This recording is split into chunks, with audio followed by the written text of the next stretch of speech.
Lore Together is proud to be part of the Boss Rush Games network. Feel free to find out more at bossrushgames.com/network.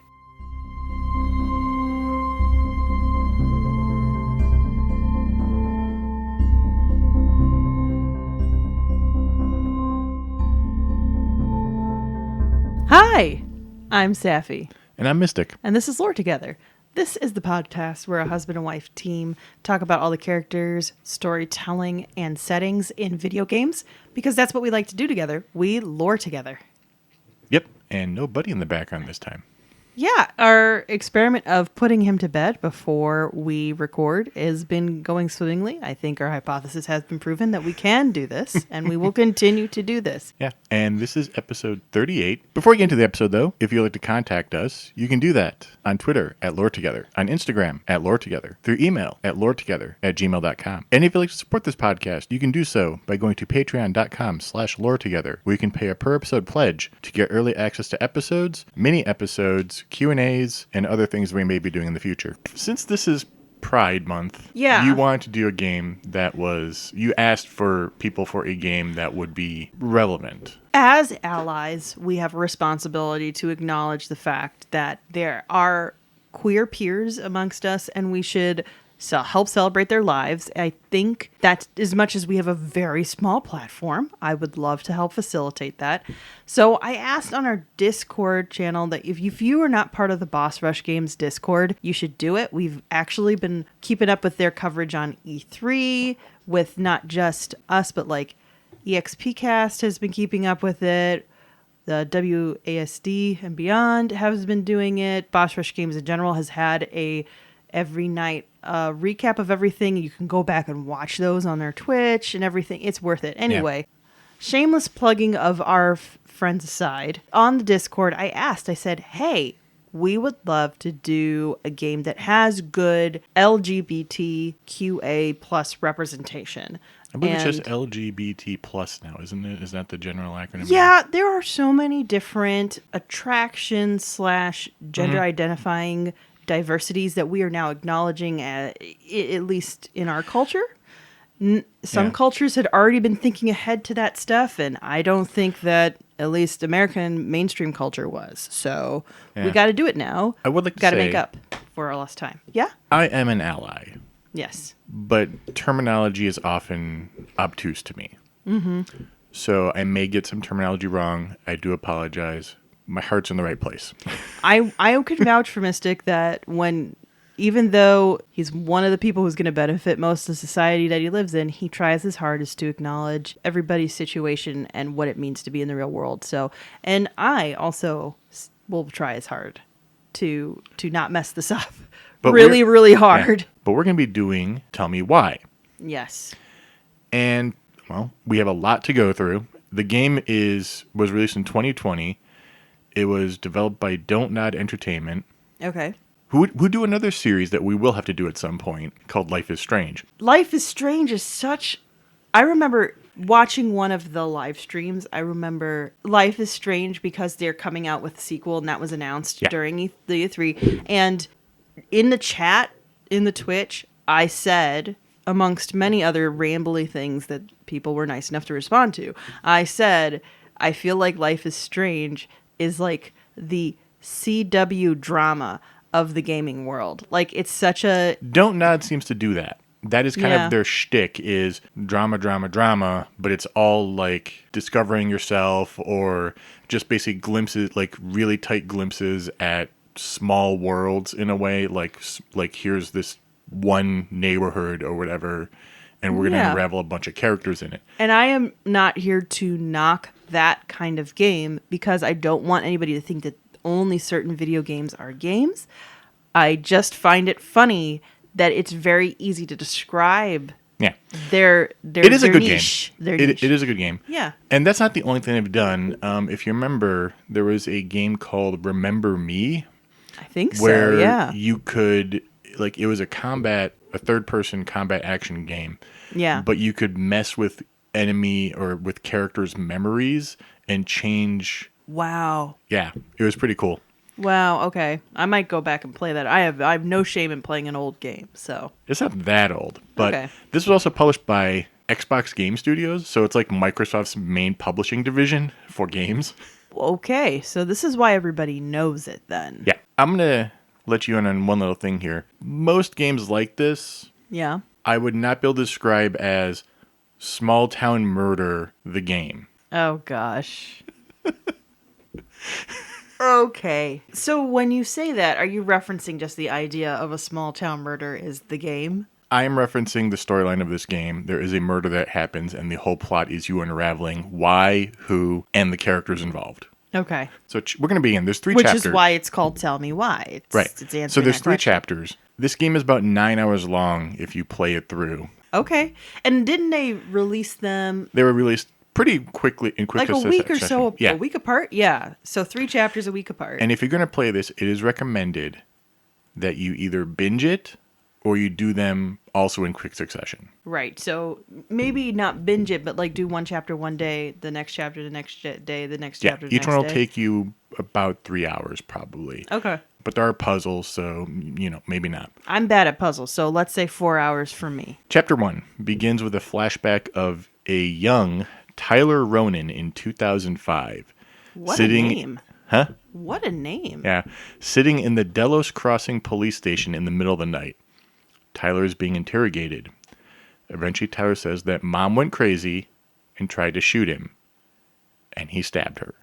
Okay, so we're just jumping right into that violence. Okay. Now we shift over to Allison Ronan 10 years later. It's now 2015. Be prepared for time jumps, memories, and all this stuff a lot. Okay. Allison is preparing to go see Tyler for the first time in 10 years as they plan to sell their childhood home and move to Juneau, Alaska. The game takes place in Alaska. The settings in this game are gorgeous. Oh, man, I can imagine. That's awesome. Also, Alaska, if you're moving from like the main 48 to Alaska, don't you get like a tax break to like move to Probably. Alaska?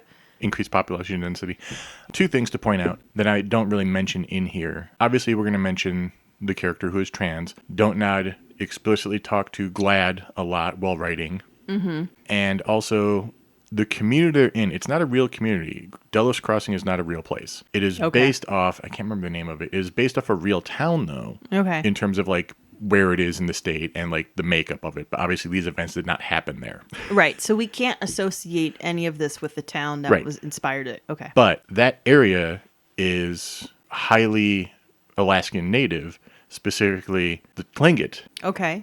And they don't not actually talk to a lot of people to make sure all of that culture was accurate when they were doing it. So there's a lot of just making sure we're getting the representation.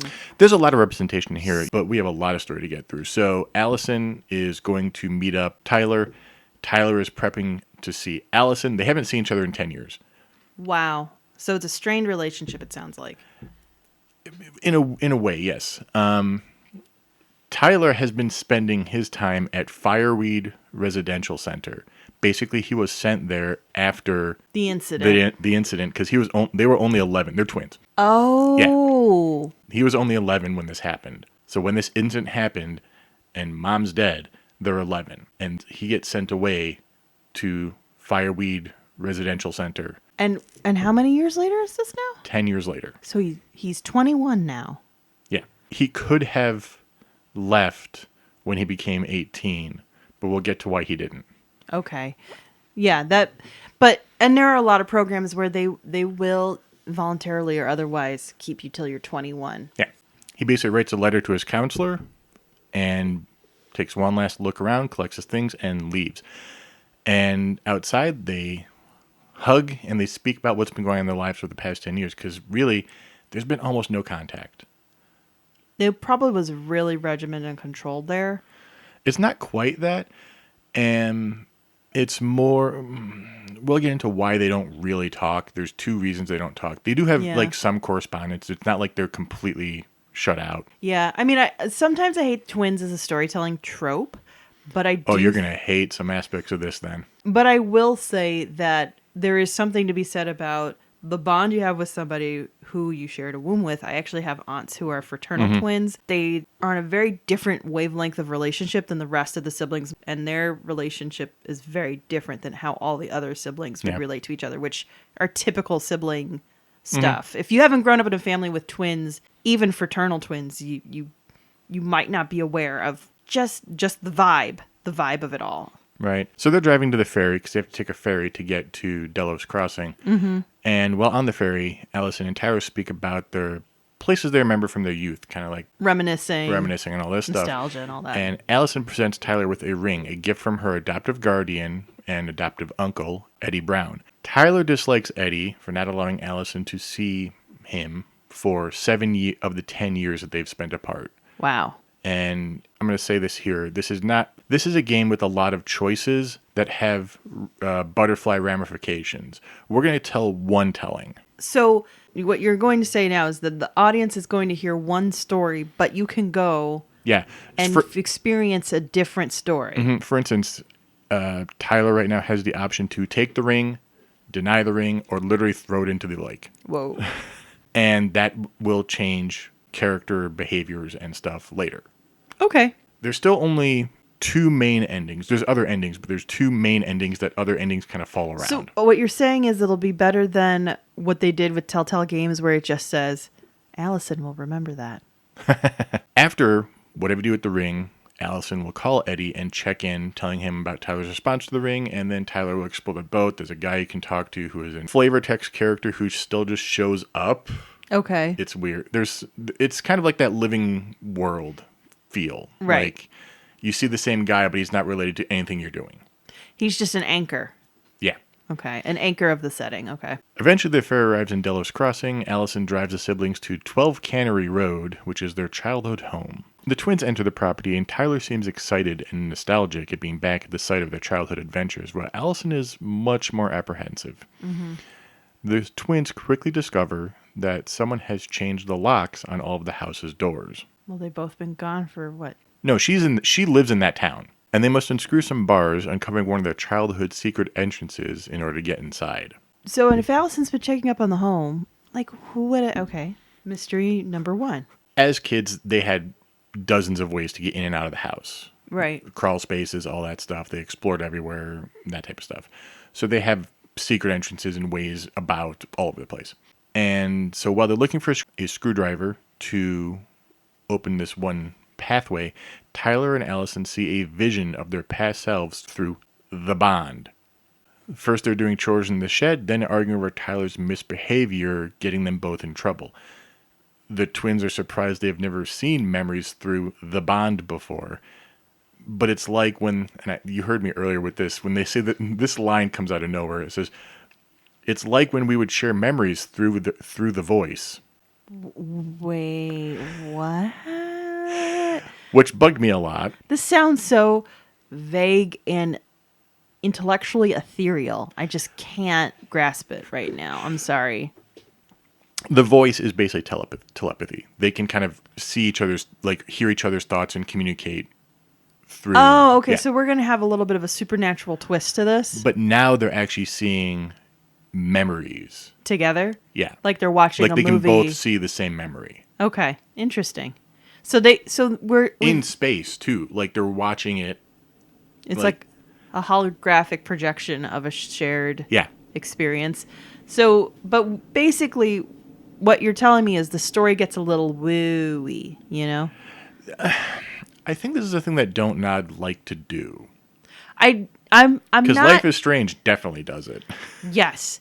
I'm not saying that that's a bad thing to do. I just want to understand the space that we're in because it seemed very much rooted in real world problems until this moment. And now that I know that there's telepathy and shared like sight projection of memories, we're now in a different kind of landscape than what I thought we were. I think I forgot to mention one of the main big things about Tyler is that Tyler is trans. So, okay. So they were assigned female at birth. Yes. But okay. Cool.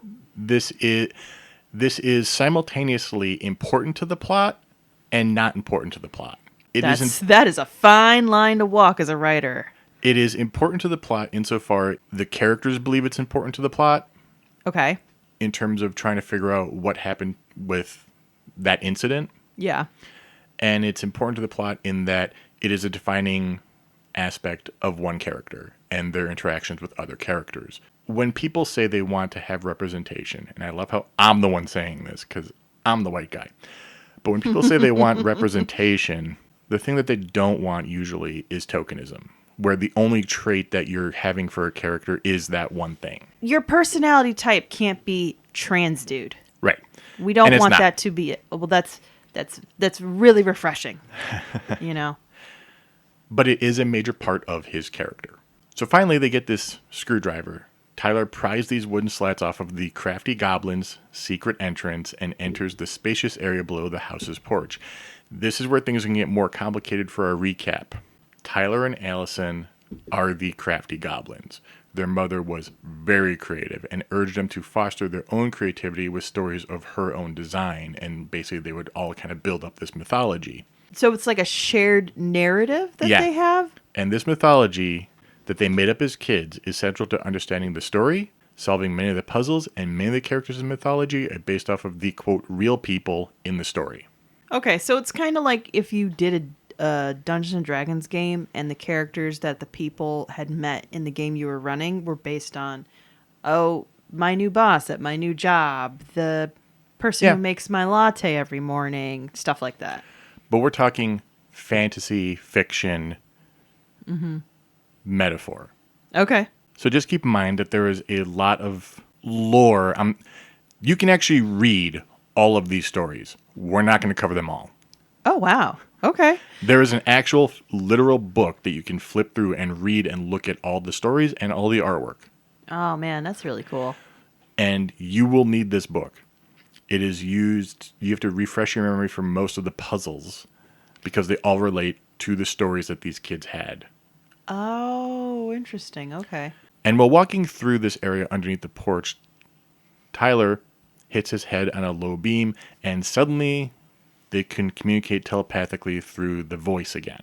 Like they can hear each other's thoughts again, which they hadn't been able to do for years. Well, I would imagine, the distance and the lack of connection would be very much part of that. But now, I guess you recalibrate your neurons by causing a minor injury to your dermis. I have no idea. Tyler works his way through the underporch area while Allison waits outside. He can find various paintings of the crafty goblins, the twins' treasure chest full of plates, because that's the treasure, is a bunch of plates, and a Mad Hunter collectible figure. Now, the Mad Hunter is kind of the nemesis of the mythology. Okay. So just keep that in mind. Okay. Tyler finds a hatch leading into the main house and pulls himself up. He pauses then for a moment to take everything in before letting Allison in through the front door. And Allison hesitates before entering, almost afraid to step past the doorway. There's a lot of baggage here. Of course. Yeah, yes.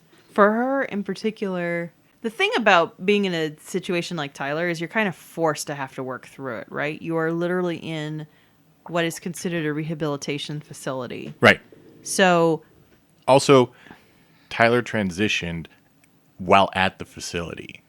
Was already starting to transition... question and change identity and stuff. Exactly. Before the events happened. That makes sense. Yeah. But doesn't fully transition until around 18. Right. And even then, still has not had top surgery. Mm-hmm. So is basically just on testosterone. Okay. But still. But Tyler has had people to help deal, counselor, therapist, and almost something. Force him to deal with what happened. Yeah. And sometimes when you have the ability to run away from something, it just makes it harder to have to go back to that. So the twins examine the house, looking for things to keep and things to trash. And while exploring, they keep seeing memories.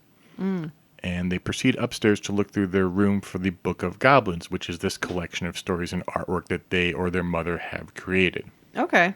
After retrieving the Book of Goblins, Allison and Tyler see another memory in which a furious young Tyler tells Marianne, their mother, that he knows that she stole his diary and read it. You cannot do that to a child. I'm sorry. You just Marianne cannot. also misgenders Tyler multiple times during the conversation, and he runs out of the room and cries in the hallway. Tyler reaches for his past self, but the memory fades, and Allison and Tyler decide to look for his diary in the one place they haven't searched yet, Marianne's bedroom. Marianne's bedroom is blocked off by a mechanical riddle based around the story from the Book of Goblins.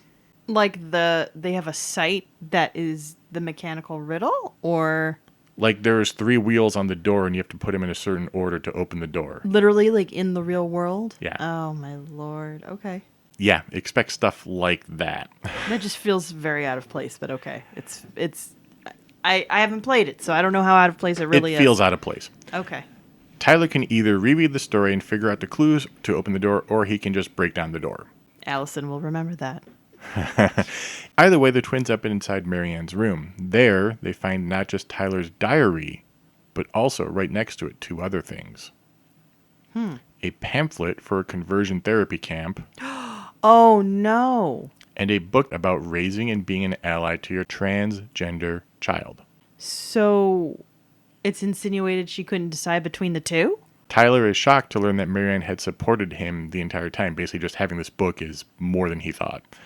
And becomes increasingly confused as to why she had tried to kill him that night of March 1st. Up until now, he and Allison had both believed that Marianne was transphobic.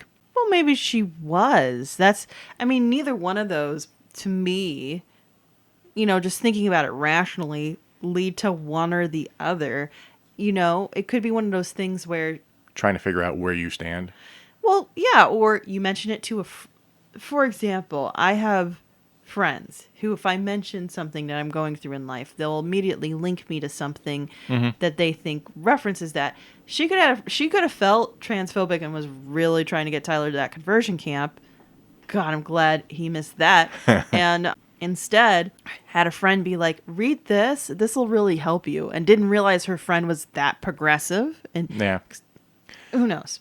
Tyler and Allison go out into the porch where they talk about what this revelation means and what to do next. They resolve to continue on with the house sale, but to look for clues as to why Marianne tried to kill Tyler in the meantime. Their first order of business is to go to Veni Vidi Vici General Store for food, drinks, candles, and cleaning supplies. I conquered. The last name is Vecchi, so I think they're just kind of funny. I saw, I'm a Vecchi. Okay, never mind. She also asks him why he kept her away for the last 3 years when he was no longer, he was an adult by then. And Right. basically he goes, I was transitioning at the time, just starting testosterone and, bad acne and mood swings and weird smells. I've read passingly. I cannot speak for this experience myself. I know that my personal puberty story stunk like everybody's personal puberty story. But I've read of when trans men start taking their hormones, that it feels like such a crazy, aggressive personality change that sometimes they're a little afraid of it. Yeah. And then on top of that, Tyler's right. Acne is the worst. She understands at that point, okay, that's why. Yeah, you didn't want to see your brother like this. You just don't. Allison stays outside for a moment as Tyler walks back into the house, and he is immediately approached by Sam Kansky, who points a gun at him and tells him he has 10 seconds to explain himself before he gets shot. Allison comes in the nick of time and tells Sam that this is Tyler, her brother. Sam is mystified for a moment. We'll get to who Sam is in a second. Okay. And makes a few transphobic comments about Tyler looking like a real man. Oh, great. Tyler can choose to ignore this or call Sam out on his behavior, and he really lays into this a little bit, potentially talking about female transvestites on TV and everything. Oh, gross. Oh, yeah. come. And how he didn't know they could do as good of a job as Tyler looks, and it's just... Guys, this is so gross. I don't like talking about people's body parts like this. It's just not... It's not appropriate ever. Sam is kind of somebody who was watching the house. He's the one who changed the locks. Okay, is he watching it for Allison and her? He's basically been in their lives for most of their life. He was a friend of their mother's and would help with handyman stuff and all that. And okay. So, yeah, he's been watching over the place for the most part since Allison doesn't live here, actually. Yeah, she probably doesn't want to. So Tyler and Allison ask Sam a few questions about Marianne, but he's too drunk to offer any helpful responses. So he's drunk wielding a gun in the house? I said small town murder, didn't I? Oh gosh, this is some guys, if you listen to the show Small Town Murder, one of the things they like to say when it's just dumb country behavior is panhandle behavior. This is some panhandle behavior. I believe it right is in the here. panhandle of Alaska, if I Oh remember correctly. no, it's even worse. Oh gosh. Okay, And they continue. kind of argue about whether to keep questioning him in the voice, which is great because they literally make it clear that it's a weird thing to do when you're having an actual conversation with somebody, because he's just like looking at them like, are you guys okay? Because it's not like an instantaneous thing. They're literally just talking in their minds at each other. Right, and you still make faces Right. at each other. You know, even when I've done, like, because I'm such a dork, I've done live action role play, but even when I've played a character with telepathy and you do it in live action role play, there's definitely some instances where you're like, are you guys just staring at each other? It's like, yes, we are. There's no way around it. Allison has to strongly suggest leaving to Sam multiple times before he gets the message, and they all leave the house together. Mm-hmm. So as the twins drive to downtown Delos, players will see another flashback of the night of March 1st, 2004. Okay. That night after dinner, Tyler asked Allison to cut his hair short. Okay. She gave him a much shorter haircut. As Tyler turned around, surprised at how light the haircut was, Allison told them that he looked good, but she probably had given him a really bad haircut. Interesting. Tyler thanked Allison. He told her that he felt... Actually, I have it miswritten here. Basically, they say that sisters look out for each other, and Tyler goes that he feels more like her brother than her sister, and Allison just kind of rolls with it, saying that they're going to look out for each other no matter what, brother, sister, whatever. Like... Yeah, because hate is taught, let's be honest. Tyler hugged Allison and told her that he was going to go show Marianne his haircut. Allison was apprehensive and reminded Tyler that Marianne had been acting oddly recently. Tyler said that today Marianne was in a good mood and went downstairs to show her his haircut. Tyler was unable to find Marianne in the house and looked outside for her. He found Marianne in the shed as she fiddled with a gun and murmured to herself. Tyler called for her, and Mary spun around to point the gun at him. And then the flashback ends. And wait, so this is the night of... So you're saying this is in 2004. So you're saying this is the night of the incident? Yeah. Okay. Later that day, in the present day, Tyler and Allison arrive at the general store where they are greeted by Michael Abila, Allison's best friend and coworker. Allison introduces Tyler to Michael and vice versa, and they bond over fishing and stuff like that. So she's always continually looking for that brotherly bond, like she's always had it too, which is cool. Allison and Tyler head inside the store. They are greeted by Tom Vecchi, who cheerfully greets both twins. He runs the store, and he's also running for mayor. That is some small town stuff right there. They then proceed to walk around the store, commenting on a few items and having small conversations. As they're purchasing the items, Tessa Vecchi runs past the twins. Allison gets her attention. She greets them, but ignores their questions about Marianne. Right after this, both Allison and Tyler kind of sense a memory nearby through the bond. They can kind of like be like, something feels weird, let's go see. And they approach the memory and watch as Marianne is confronted by angry Tessa Vecchi as the former attempts to shop the store. Tyler tells Allison that he remembers this event differently and shows her a memory through the bond in which Tessa Vecchi calmly approaches Marianne, who becomes extremely agitated and angry. So even though they have the bond... Memory is malleable and inexact, and yeah. Cool. Allison must choose which memory she believes truly happened, her or her brother's. If Allison chooses to trust her own memory, they will view a memory in which Mary Ann calmly goes into Tessa's office. Tyler will be upset that she didn't trust him. If Allison chooses to trust Tyler's memory, they will see a memory in which Mary Ann is convinced by a much calmer Tessa to speak with her in her office. And Tyler will be much happier that Allison trusted him. I don't like this mechanic. Is it because memory is malleable in real life and therefore trusting memory is not really a good value judgment on a situation? Or I don't like how picking which memory happened is how you either have the twins grow closer or further apart. Well, I'm going to counter this. I understand why. I fully understand why it's a thing. It just feels like a clunky way of doing it. Because memory is a clunky way of connection with other people, right? That's fair. I think that's how it is in the real world. My mom and her sister, not either of the twins, but her sister recently talked about their memories that they had of their mother, and both of them thought that the opposite one was the favorite.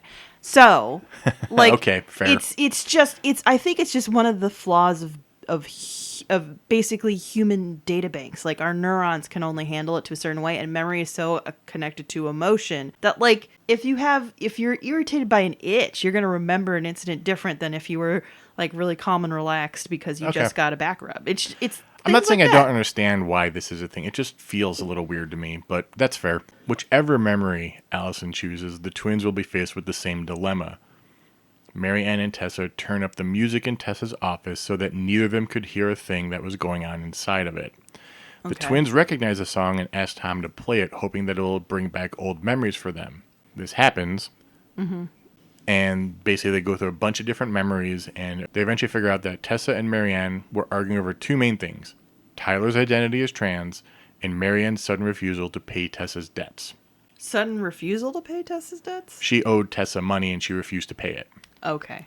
Allison heads into Tessa's office to collect evidence and finds two main pieces of information. I should also mention, I forgot to say this, Allison works at the store, so she has access. Okay, so that explains why she's, it's not just that it's the local store. Right. It's that it's her workplace. Yeah, but it is also kind of the only local store. That, I mean, valid. She finds two main pieces of information: Tessa's book of debts showing that Mary Ann stopped paying what she owed in October 2004, and an email from a conversion therapy summer camp to Tessa. To Tessa. From the camp to Tessa, yes. From the camp to Tessa. So my original hypothesis might be incorrect, where that, Tyler is kind of remembering that his mom was transphobic, and I was saying, well, maybe his mom had a friend who was progressive. But it sounds like maybe it's the opposite. Maybe Mary Ann was genuinely progressive and loving of her son and had a friend who turned out to be much more conservative in their beliefs, and that's why she had both pamphlets. Tyler and Allison confront Tessa with this information, and Mary Ann had told Tessa that Tyler was struggling with his gender identity. Tessa had believed that sending Tyler to a conversion therapy camp would be the best solution for the whole family and gave her a brochure. After this, their friendship was ruined and Mary Ann stopped paying her debts. So, P.S. I don't think anybody listening to this will have a question about this, but if you do, conversion therapy is not good. Scientifically, morally, abhorrent. Right. Want to Yeah. put that out there since we're talking about it. It's I feel like whenever we talk about something that's morally abhorrent, we need to acknowledge it is morally abhorrent. Allison and Tyler leave the general store with this new information. They drive to the Delos Crossing police station to check with Eddie Brown and potentially ask him about Mary Ann. Eddie Brown is the chief of police. Okay. And it's also probably been Allison's adoptive uncle. Okay. And probably been the chief of police since forever and a day in that small town. The siblings arrive at the police station and head in. They start to see memories of the past, watching themselves enter the police station as children. In one memory, Eddie asks Allison for the truth as she asks why they separated her and Tyler. In another, Allison tells Tyler that she can't keep lying, she can't do this. Allison asks if Eddie or anyone else noticed anything strange about Mary Ann in the months or days leading up to her death. He responds in the negative. Tyler asks Eddie if they can see Mary Ann's police file. He again denies this request, saying that they can't get files out whenever he wants without following procedure. Right. I mean, that's fair. The conversation turns more confrontational despite Allison's effort to mediate. Tyler asks Eddie why he kept the twins separate for 7 years. Eddie retorts that he was following the court's recommendation. Gross, but okay. The chapter ends in a flashback of March 1st, 2005. Mary Ann yelling "stop" as Tyler began to run from her. Mary Ann chased him with her gun pointed at him. Tyler tripped and fell in the mud, but continued to run. In his panic, he saw the Mad Hunter near him. Eventually, Mary Ann cornered Tyler on the dock outside of their home. She pointed her gun at him and stated that she was going to kill him. Tyler begged for his life, kneeling down in front of her. Tyler closed his eyes, but then heard a strange cry and looked up to see that Mary Ann had been stabbed by Allison. Okay. Allison collapsed, repeating, "I killed her." Tyler told Allison that they were going to tell the police that he killed Marianne. Allison protested, but Tyler insisted that he would look out for her. Aw. End of chapter 1. Nice twist. I accept this twist. It's a little cliche, but I accept this twist. Chapter 2 begins with a flashback from March 1st, 2005. Oh, yeah. It's just as it should, probably. Marianne, Ronan, and the twins had dinner and ice cream. After this, Marianne read the twins a new story from the Book of Goblins, in which the wise princess buried her crown in the forest and severed her last tie of her former life. Tyler Ronan told Marianne that he didn't like the story, as it was too depressing. Marianne told Tyler that it was okay, they would only read it this once. The flashback shifts and Tyler has left to go show Marianne his haircut. Allison Ronan went downstairs to get some ice cream and heard Tyler yell for her. She ran out, grabbing the scissors as she went. Allison found Marianne pointing the gun at Tyler and stabbed her. Flashback ends. Yeah, you know what? And I hate to say it, I love my mother to death, but if she was about to murder my brother, I'm sorry. You gotta go. Like, you just have to do. In the present day, Tyler and Allison continue packing up and cleaning the old house. They decide what to keep, trash, or sell. They reminisce over old times and find a folder of drafts for the Book of Goblins in one cabinet. So was it that their mother wrote it, or they all wrote it together, right? She wrote it, and I think they did artwork, from what I can recall. It's Okay. like childish drawings and stuff, and maybe mom would write stories based off the drawings and stuff. And I do like how they did this when they reminisce over old times. They actually cut like shots of them as kids with shots of them as adults doing the same things, like running through the halls or jumping on the couch and stuff. Oh, that's nice. Yeah, that is kind of what you do. Yeah, I mean, kinda. Yeah. I don't do that with my brother. Right While now. they clean up, the twins look over an old memory over the bond. In this memory, the twins encounter the Mad Hunter in the flesh while writing a story. As the memory fades, Tyler and Allison hear a knock at the door. Sam Kansky arrives and offers the twins items for cleaning. Sam tells the twins he'll fix the fuse box, power's going out, and the twins offer to help. He also apologizes to Tyler, saying he fired up Google and did some reading. Well, I wish it was that easy for everybody, I guess. Also, don't be drunk while you're doing work in a house. I mean, I'll give the guy credit for... I'll give him credit Yeah. for Googling, but of course you're going to be a jerk when you meet somebody after how many years, Yeah. and you're drunk. Allison and Tyler head outside. Tyler and Sam struggle to open the shed door. I'm going to say right now, I will conflate shed and barn a few times in this episode. It's a barn. It's a shed. It's a big building outside their house. Okay, is it big enough to keep animals in? I could say yeah. Not many though. It's Yeah. more like a detached garage. Let's go with that size. You probably could still call it a barn. Yeah. Yeah, It's I'd not call it it's a not barn. small enough to be a shed. You know, a shed, Shed is like for tools. Yeah. Or like maybe at most a workbench and tools. Like Yeah. yeah. They struggle to open the door and they break the door handle, and as they're trying to fix it, Allison fixes the fuse box and the power to the house is restored. Sam leaves and the twins step out of the barn to see a memory of Eddie Brown and Mary Ann getting into an argument. This is important, and I forgot to mention it in my summarizing. He said that he had not seen her That day. for a month or Oh, so for a month. before the incident. So Tyler once again tells Allison that he remembers the incident a little differently, and Allison must choose to believe her own memory again or Tyler's memory. No matter which memory Allison chooses to believe, the twins realize that Eddie was lying about not seeing Marianne for months before her death and decide to go to the police station to ask him about it. The twins arrive at the police station. They speak to various people in the station who tell them that Eddie is in a bad mood, and Eddie refuses to speak to them, so Tyler and Allison decide to look for evidence in the police archives room and Eddie's office. Just helping themselves to all the information. The officers would notice that Tyler and Allison just went upstairs, so they decide to cause a little distraction so Allison can get up the stairs, basically knocking over papers or turning the lights off, stuff like that. Oh my gosh. Okay. Using the voice, they figure out then how to get Tyler to the outside fire escape so she can let him into the second floor through the fire door. And then they enter the archive room. Tyler looks for their file while Allison stands guard. This is after they already went through his office, but that's neither here nor there. That's just one little detail. He can find a variety of information about the night of Marianne's death, from information about Tessa contacting CPS to the twins' 911 call that night. However much information Tyler finds, he is eventually interrupted when Eddie catches him in the police archives. Eddie explains he won't press charges, telling them that they are lucky they're family. Aw. Tyler tells Eddie he saw their file where Eddie alerted child services about Mary Ann, and Eddie consents to talking in his office.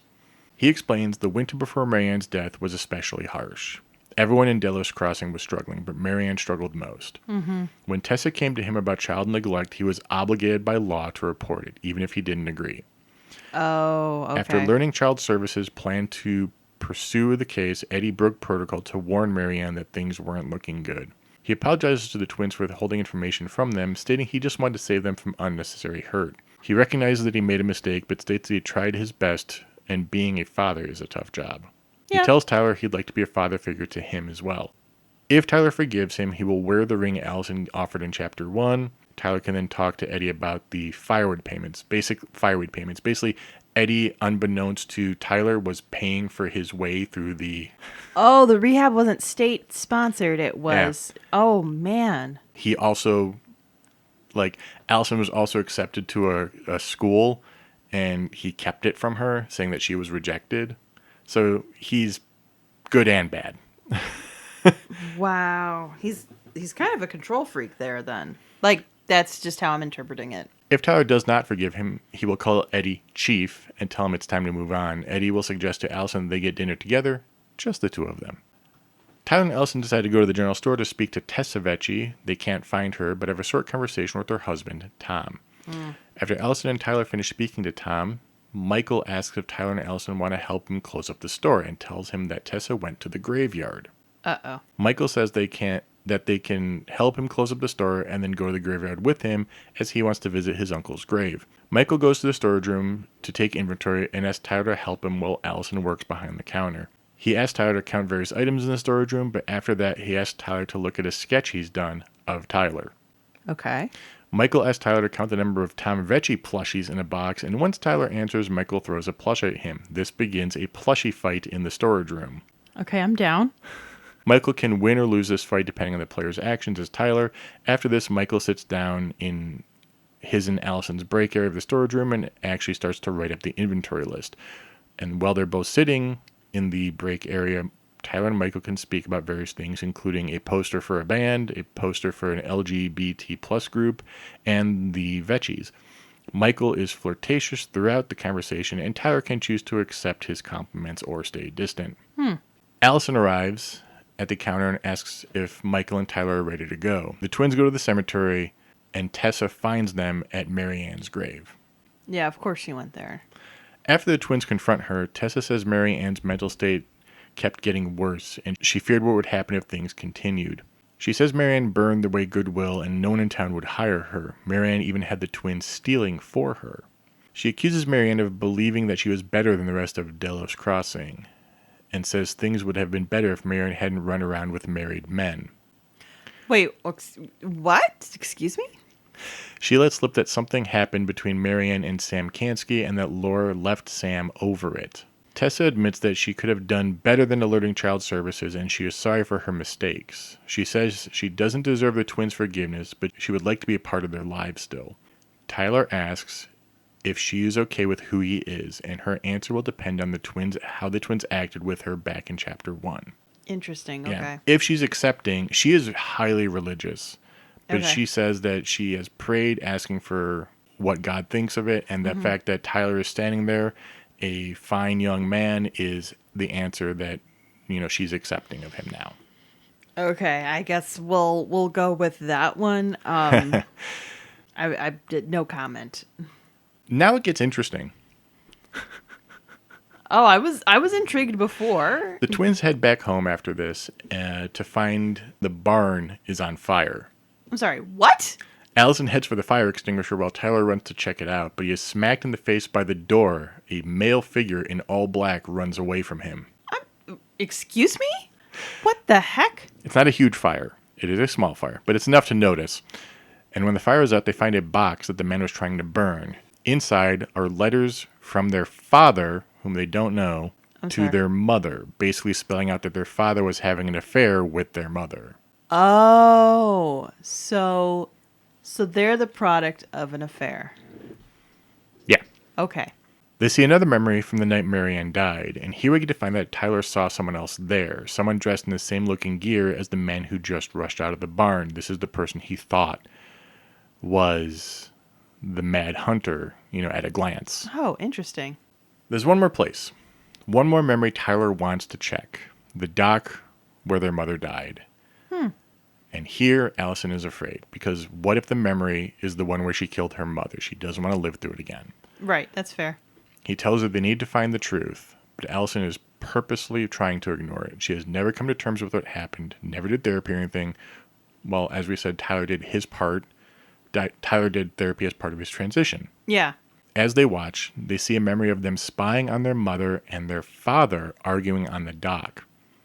So did they know that was their father, or did they? I don't know if they knew fully then. I think they knew he was someone. Okay. But it's kind of hard to tell because it's all memory. It's all kind of amorphous, and they're also 11 years old. Yeah, that's fair. And the memory just stops right as they're trying to actually start to get information, because Allison just simply does not have the will to deal with this anymore. And she walks away. We see the actual memory they weren't able to recollect. Like, usually when you see the memories, they're kind of amorphous, kind of outlines and stuff, but we're actually watching the memory, like the events now. Okay, it's a flashback. And Marianne is telling their father that he needs to help support them and that she has proof in the barn. Interesting. And he says if the kids have a father, there is no court that would let her keep them. So he's threatening to take away the kids if she threatens him. Interesting. So she pulls her gun, saying if he ever sets foot on the property again, I'll kill you. Yeah. And those words echo in the kids' ears as we end chapter 2. Interesting. Okay. We open with chapter 3 with Allison having a dream because she is not dealing with her mental trauma. And this is like one of those, it's a really awesome scene, actually. Like, it just looks really cool. Okay, yeah. At this point, she's not staying with Tyler. She left. Okay. They don't know, they're not together right now. She's at Eddie's home, and she's basically having a break. She's weak, she's ruminating and overthinking a lot, and her mind is actually hallucinating. Like, every single negative thought she has had, her mind is thinking is a real memory. Right. And she's having flashes and panic attacks and all sort of stuff. And then Michael and Tom come over with some comfort foods since she called out of work. Oh, okay. Tom is awkward. Michael helps kind of calm her down, though, a little. He kind of sits with her a while after Tom leaves and tells her to use the money from the house, the stuff earmarked for their apartment. They're planning on being roommates together. Okay. And get some therapy. Like, you need to get stuff worked out.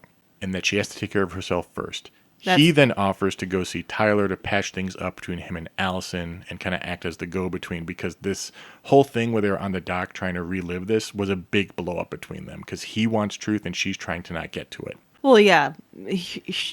Tyler finds comfort in solving why he almost died because he thought it was about him. Right. And now he's figuring out this is not about him. Allison wants comfort. And has not dealt with the fact that she killed her mother. It is hard to wrestle with the idea of being a good person after you kill somebody. Mm-hmm. She has told nobody. No, she has not told anybody about what actually happened. The only person else who knows is Tyler. Tyler paid the price, so there's that guilt. And on top of that, again, it is hard to think you can be a good person if you kill somebody. Right. That alone, regardless of the reason, is traumatizing. She heads to the police station to have lunch with Denise, one of the officers.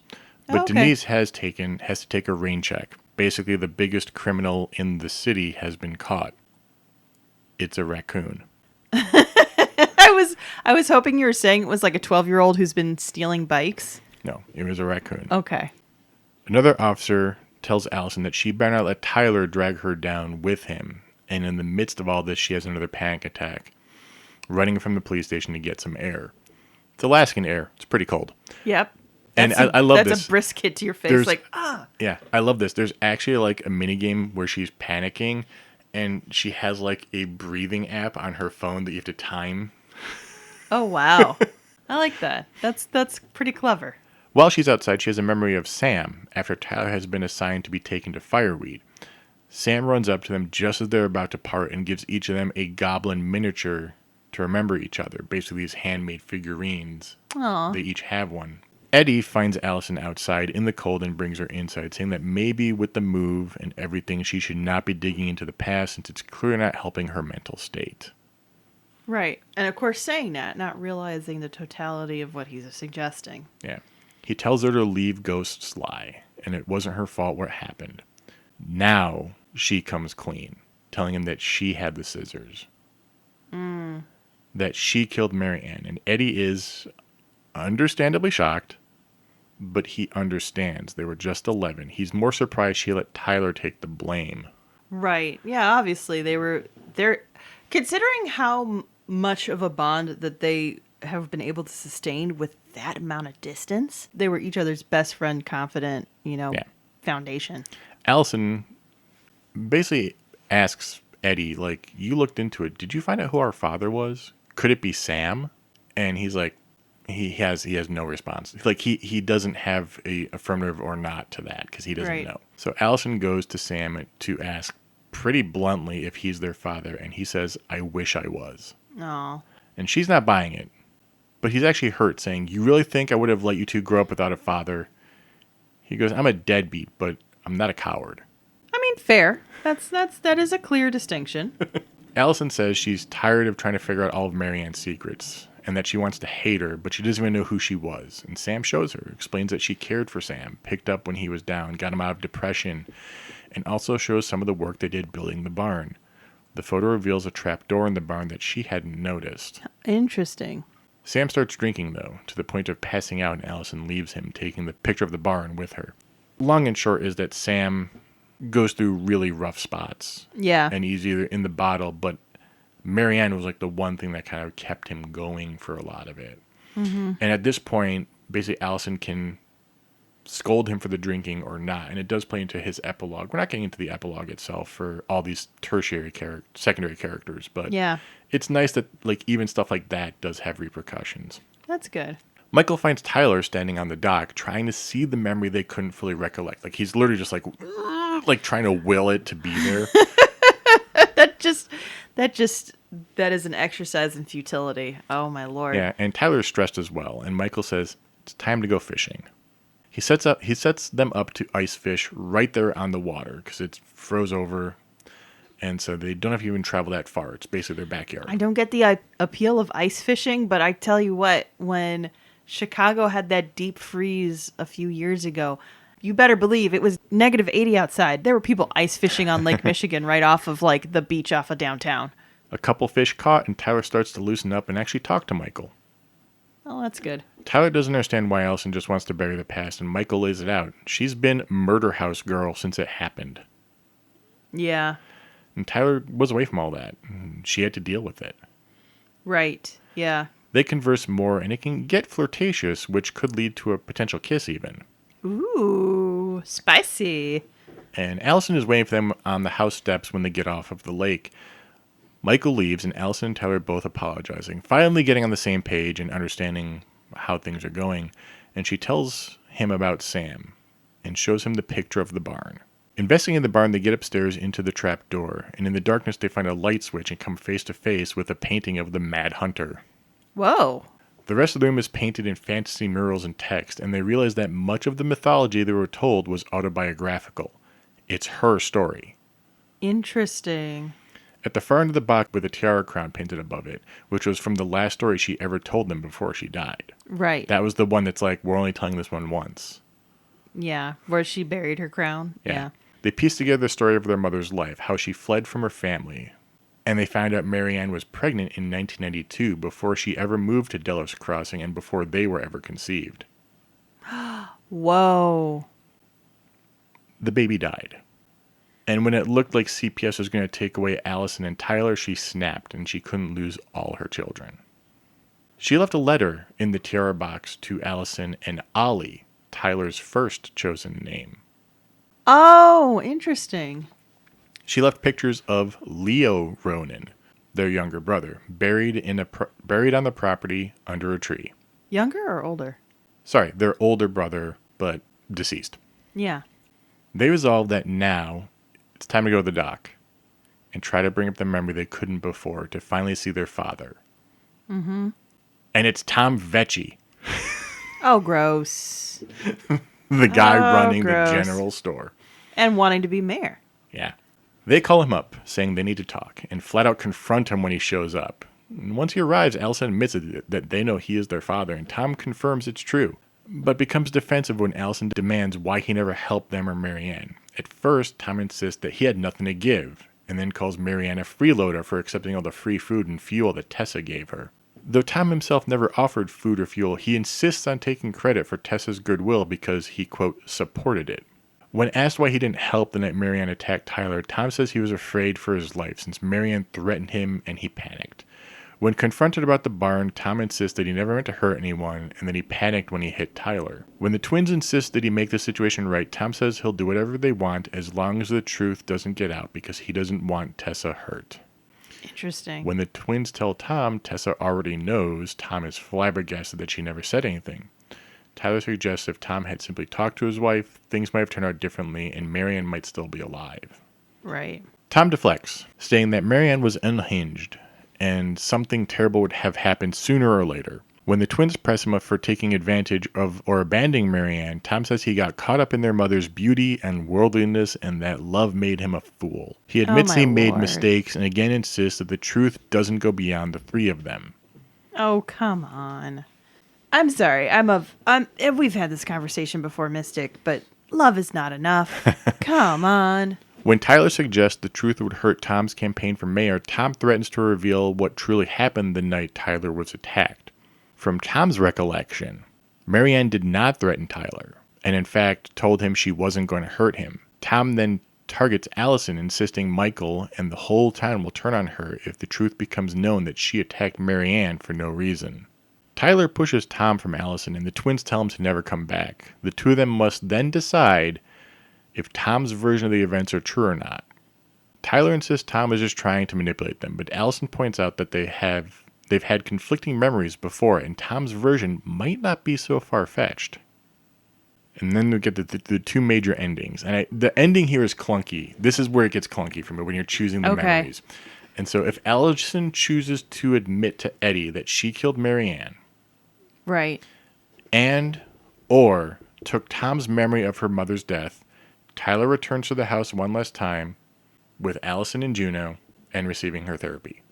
Okay. If Allison never told Eddie that she was responsible for Marianne's death and she believes that she saved Tyler from their mother, Allison opts to not sell the house and moves in by herself and writes a new chapter in the Book of Goblins.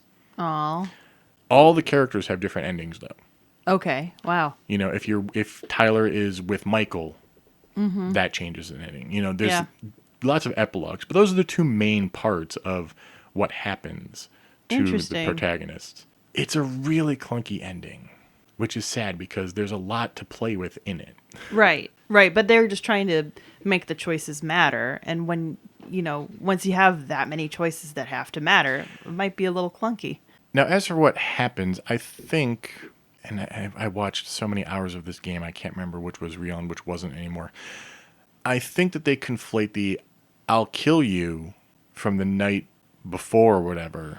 Oh. With, it's like memories being stupid, Right. Because it all takes place on that one dock. Right. Do you think personally then that Allison misunderstood and killed her mother who was not attacking Tyler? The problem is it literally depends on your perspective of events. And we just told one story. Right. Literally, you choosing those memories changes outcomes. Right. Yeah, because it changes how your reality changes with how you perceive it. Right. And there's videos out there of what the endings mean. Mm-hmm. So I'm not going to venture into the podcast of which one I think is the right one. Yeah, I don't know. So yeah, and I've already got ideas about where I would lean, just even though I haven't. Again, you said this is 9 hours of game. I should probably and I will experience admit, myself. The ending probably comes through clunkier in my recap than it really is because, again, at a point the wiki just ends. Yeah. Back in chapter 2. Right. So I was watching and trying to piece stuff together from long plays and let's plays, and of course with all the different permutations of memories, Yeah, you might not have caught everything. But you know, like if anybody wants this game, it is free this month on Steam. yeah, I'm gonna download it now. I'm just gonna download it. So, I think I'll fun. Like, this is my kind of game. Like, yeah, sure, I like a rough, tough and shoot 'em every once in a while, but I love when video games are basically playing with the idea of narrative, and I love narratives that play with the idea of memory, because I think we as a culture need to acknowledge the fact that it's flawed. But you see what I mean? Where it's like Tyler being trans only matters until you realize that his mother isn't transphobic, Right. which is still in the first chapter. Right. So, and it makes sense when it's something that was such a big deal to you very recently in your life. Like, if Tyler was coming back to this story and he was 40, like, it probably wouldn't have hit him the same way. Yeah. Because it would have been decades of, I've been a man. I don't know. Let's be honest. I'm a cis white male. Like, Yeah. I understand representation and the fact that my perspective is not everyone's perspective. Right. So going into this, it's like I knew what would probably be happening. But even then, you still get some experiences like Tyler hasn't had top surgery yet. There's literally a line like, it'll be great not to have to put a band on every morning. Yeah. And it sounds like, as much as it's part of Tyler and Allison discovering who they are in the midst of figuring out this mess, Tyler's identity is not his personality. Right. I just want one last caveat out there. If we have overstepped in our cis heteronormativity, I want to be called out. I want to be corrected. You can add us at Lore Together on Twitter, or you can email us loretogether@gmail.com. I just want to put that invitation out there. I may regret it. I may get some bad actors. But for those of you who genuinely just want to teach some heteronormative, cisgendered Allies. readers that, what we should be saying, like, just tell us. It's fine. We will learn. We're trying. We're trying. We're not perfect. We try so hard. And we just want to respect you guys for who you are, and your identities. And you have a right to exist as the rest of us do. Thanks for listening. Yes. Thank you so much for listening to us. Mystic, what are we doing next time? Do you know? There are a couple games that patrons have brought up. I'm going to try to maybe do one of them. All right, I'll patrons. have to look into how much there'll be to tell. So. Patrons, I'm excited. Get hype. Thanks for listening, everybody. Thanks. Bye. Bye.